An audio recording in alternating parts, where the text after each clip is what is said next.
Okay, with problem number 23, we have the integral from pi to 3 pi over 2 of sine theta d theta over 2 plus cosine theta. So quite often when you have an integral with a rational function, sines and cosines, quite often you want to use the denominator as your u, because the derivative of cosine is going to give you negative sine theta d theta, which is in the top. If you happen to use sine of theta here, then your derivative is going to be cosine theta d theta. But the d theta goes with the cosine. It would have to be in the denominator, and that's not going to work.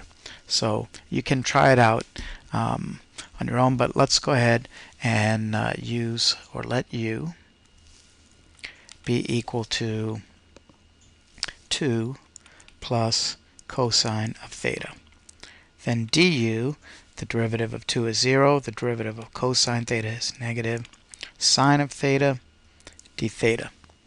So that's almost our numerator. We're just going to multiply it by negative 1, and now we get sine of theta d theta is equal to negative du.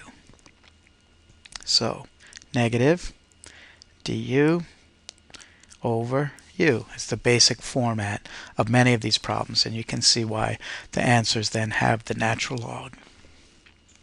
Alright, but before we continue, we still have to find the new limits of integration in terms of u. Remember, 3 pi over 2 and pi are both theta values, and we're in a u world now. So when theta is 3 pi over 2,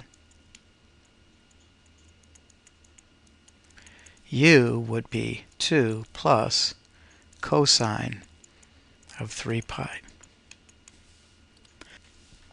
over 2, and cosine of 3 pi over 2 is 0, so we're going to get a 2 there.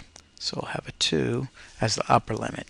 The lower limit is pi, so when theta is equal to pi, u will be 2 plus cosine of pi, which happens to be cosine of pi is negative 1, so 2 plus negative 1 will be 1.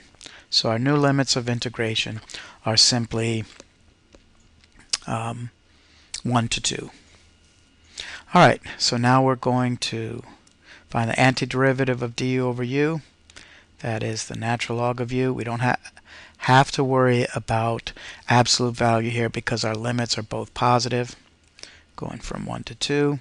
And we're going to end up with ln of 2 minus ln of 1. Of course, we know that ln of 1 is 0.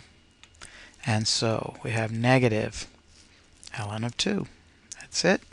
And so the answer to this is going to be C. All right, we'll stop the video at this point.